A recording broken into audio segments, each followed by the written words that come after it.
दोस्तों हमारी हैंडराइटिंग ठीक उसी तरह होती है जिस तरह सब्जी के ऊपर डला हुआ हरा धनिया। अगर कंटेंट अच्छा भी हो लेकिन हैंडराइटिंग खराब हो तो कॉपी चेक करने वाले का सारा मूड खराब हो जाता है। क्या कभी आपके साथ भी ऐसा हुआ है कि एग्जाम में बहुत अच्छा लिखने के बावजूद आपके नंबर कम आते हो? तो हो सकता है कि ऐसा आपकी गंदी हैंडराइटिंग की वजह से होता हो। एक रिसर्च में पता चला है कि जिन लोगों की हैंडराइटिंग अच्छी होती है उनका दिमाग काफी शांत और कूल होता है। इतना ही नहीं, वो लोग काफी इंटेलिजेंट भी होते हैं। तो दोस्तों, अगर आपकी हैंडराइटिंग अच्छी नहीं है तो आपको परेशान होने की जरूरत नहीं, क्योंकि आज का ये वीडियो सिर्फ आपके लिए ही है। आज के इस वीडियो में हम जानने वाले हैं कि हैंडराइटिंग कैसे सही करें और कम से कम समय में इसे और ज्यादा कैसे इंप्रूव करें। तो दोस्तों, आज फिर जबरदस्त वैल्यू ऐड करेंगे आपकी लाइफ में। So let's begin.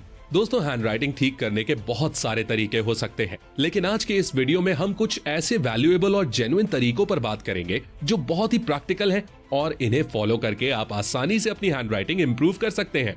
हैंडराइटिंग से रिलेटेड हमने बहुत सारे एग्जामिनर और कॉपी चेक करने वाले टीचर्स से बात की, और कॉपी चेक करने वाले कई टीचर्स से बात करने के बाद ये पता चला है कि जब भी वो लोग बच्चों की कॉपीज चेक करते हैं तो पहले पेज का इंप्रेशन सबसे खास होता है। कई टीचर्स ने तो यहाँ तक बोल दिया कि जब वो लोग बच्चों की कॉपी चेक करते हैं और कॉपी में बहुत गंदी हैंडराइटिंग होती है तो उन लोगों के दिमाग में पहला ख्याल यही आता है कि जरूर स्टूडेंट को कुछ आता जाता नहीं है। वहीं अगर हैंडराइटिंग बहुत अच्छी होती है तो टीचर के दिमाग में पॉजिटिव इंप्रेशन पड़ता है और इसका सीधा बेनिफिट बच्चों को मिलता है, क्योंकि टीचर पॉजिटिव तरीके से कॉपी चेक करता है और छोटी मोटी गलतियों को इग्नोर कर देता है। इसीलिए बच्चों के मार्क्स काफी अच्छे आ जाते हैं। तो दोस्तों, अगर आपकी हैंडराइटिंग काफी अच्छी है तो आप बहुत लकी हैं, लेकिन अगर आपकी हैंडराइटिंग अच्छी नहीं है तो टेंशन लेने का नहीं, आखिर हम किस दिन काम आएंगे। तो आइए अब हम जानते हैं कि हैंडराइटिंग कैसे सुधारें। Tip number 8। सबसे पहले हमें लिखते टाइम अपने बैठने के तरीके को सुधारना है, क्योंकि अगर हम सही पोजीशन में बैठकर नहीं लिखते हैं तो इससे हमारे लिखने पर इफेक्ट पड़ता है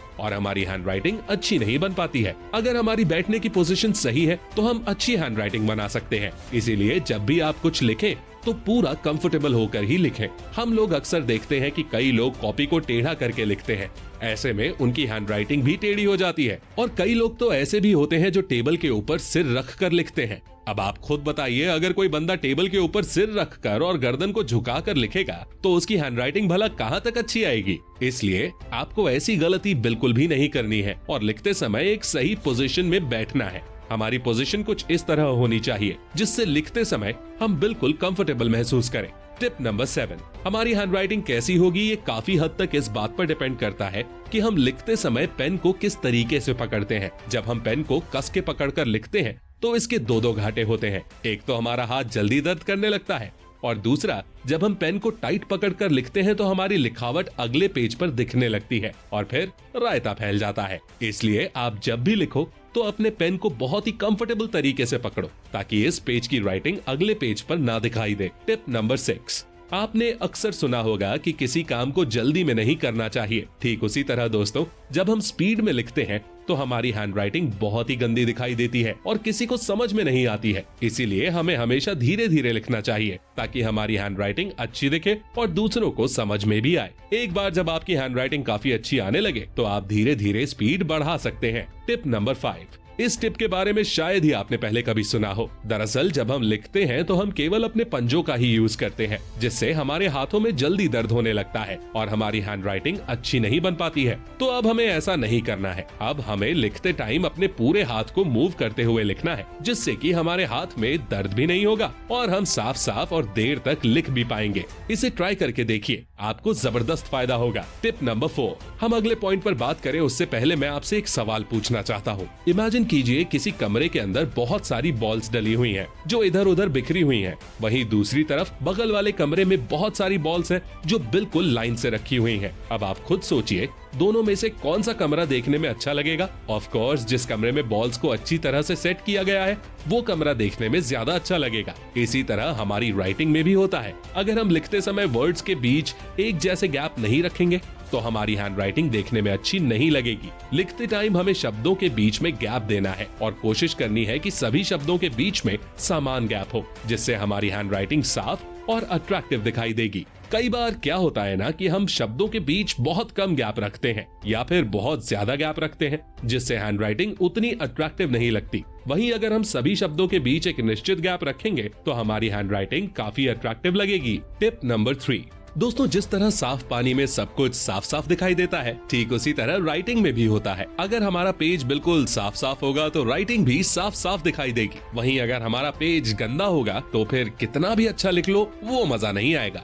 अब आप इन दोनों हैंड राइटिंग को ही देख लीजिए। पहली हैंड राइटिंग में पेज काफी गंदा है, इसलिए राइटिंग अच्छी नहीं लग रही। लेकिन दूसरी हैंड राइटिंग में पेज बिल्कुल साफ सुथरा है, इसलिए हैंड राइटिंग काफी अट्रैक्टिव लग रही है। टिप नंबर 2, करत करत अभ्यास के जड़मती होत सुजान। ये कहावत तो आपने जरूर सुनी होगी। हमारी ये एडवाइस भी इसी कॉन्सेप्ट पर बेस्ड है, क्योंकि प्रैक्टिस करके ही हम किसी चीज को परफेक्ट कर सकते हैं। आपने भी कई बार देखा होगा कि जब आप काफी दिनों तक कुछ भी नहीं लिखते हैं तो आपकी हैंडराइटिंग बिगड़ जाती है और आपको लिखने में दिक्कत होती है। इसलिए रोज रोज कुछ न कुछ लिखते रहें। मेरे साथ भी सेम यही दिक्कत होती थी, इसीलिए पेपर शुरू होने के कुछ दिन पहले से ही मैं लिखने की प्रैक्टिस शुरू कर देता था और पेपर आते आते मेरा हाथ बिल्कुल एडजस्ट हो जाता था और मैं पेपर में बहुत अच्छा लिख पाता था। आप लोग भी इस फॉर्मूला को ट्राई कर सकते हैं। टिप नंबर 1, दोस्तों, एक बात तो बिल्कुल पक्की है कि अगर बंदूक अच्छी होगी तो फायर भी अच्छा ही होगा, और अगर बंदूक अच्छी नहीं होगी तो फायरिंग भी अच्छी नहीं होगी। ठीक इसी तरह पेन के साथ भी होता है। अगर हमारा पेन अच्छी क्वालिटी और ब्रांडेड कंपनी का होगा तो हमें लिखने में कोई दिक्कत नहीं होगी। वहीं अगर हम कोई सस्ता या घटिया पेन यूज करेंगे तो फिर हैंडराइटिंग खराब होना तो बनता है। इसीलिए लिखते समय, खासकर पेपर में लिखते समय, हमेशा अच्छी क्वालिटी के पेन को यूज करना चाहिए। और कई बार ऐसा भी होता है कि अलग अलग लोगों की अलग अलग चॉइसेस होती हैं। जैसे कुछ लोगों को मोटे पेन से लिखना पसंद होता है, वहीं कुछ लोगों को पतले पेन से लिखना पसंद होता है। इसीलिए आप जिस तरह के पेन से लिखने में कंफर्टेबल हो, हमेशा उसी पेन का यूज करें। फिर देखिए क्या गजब की राइटिंग आती है। अभी तक हमने वीडियो में जो कुछ भी सीखा, अगर उसे अप्लाई करना हो तो हम पेन चूज करने से शुरुआत कर सकते हैं। सबसे पहले अपना मनपसंद पेन चूज कर लो और फिर लिखने के लिए एक साफ सुथरा पेज खरीद लो। देन लिखना स्टार्ट कर दो। लिखने से पहले सही पोजीशन में बैठ जाओ और लिखते समय हमेशा इस चीज पर फोकस करो कि शब्दों के बीच बराबर गैप हो और हमारा पेन पकड़ने का एंगल सही हो। और दोस्तों, जब भी लिखना स्टार्ट करो तो शुरुआत हमेशा धीरे धीरे ही करो। एक बार जब आपकी प्रैक्टिस बन जाएगी तो फिर आप दनादन लिखने लगोगे और आपकी हैंडराइटिंग काफी इंप्रूव हो जाएगी। और दोस्तों, जाते जाते आपको एक बात बताना तो भूल ही गया। कई बार क्या होता है कि बहुत सारे स्टूडेंट अच्छा लिखते हैं और उनकी हैंडराइटिंग भी काफी अच्छी होती है, लेकिन पेन से निकलने वाली हल्की हल्की स्याही पेज पर लगती रहती है और पूरे पेज पर डॉट डॉट बन जाते हैं, जिससे हैंडराइटिंग काफी बिगड़ जाती है। इसीलिए पेपर में लिखते समय हमेशा एक छोटा सा कपड़ा या रुमाल का टुकड़ा अपने पास रखें और समय समय पर पेन की निब को साफ करते रहें। दोस्तों, इस वीडियो की मदद से हमने आपकी लाइफ में अच्छी हैंडराइटिंग नाम की एक बहुत ही वैल्यूएबल चीज ऐड की है और बदले में हमें आपसे ज्यादा कुछ नहीं, बस एक लाइक चाहिए। इतना तो बनता ही है। दोस्तों, हमारे साथ अंत तक बने रहने के लिए बहुत बहुत शुक्रिया। अगर आपको हमारा ये वीडियो पसंद आया है तो कमेंट में जरूर बताएं और साथ ही इस वीडियो को लाइक और शेयर जरूर करें। साथ ही ऐसी और वीडियोस देखने के लिए हमारे चैनल को सब्सक्राइब करें और बगल में बने बेल आइकन पर भी क्लिक करें, जिससे हमारे आने वाले वीडियोस को भी आप देख सकें। लिखने की प्रैक्टिस करते रहिए। मिलते हैं अगले वीडियो में। Take care, love you all and all the best.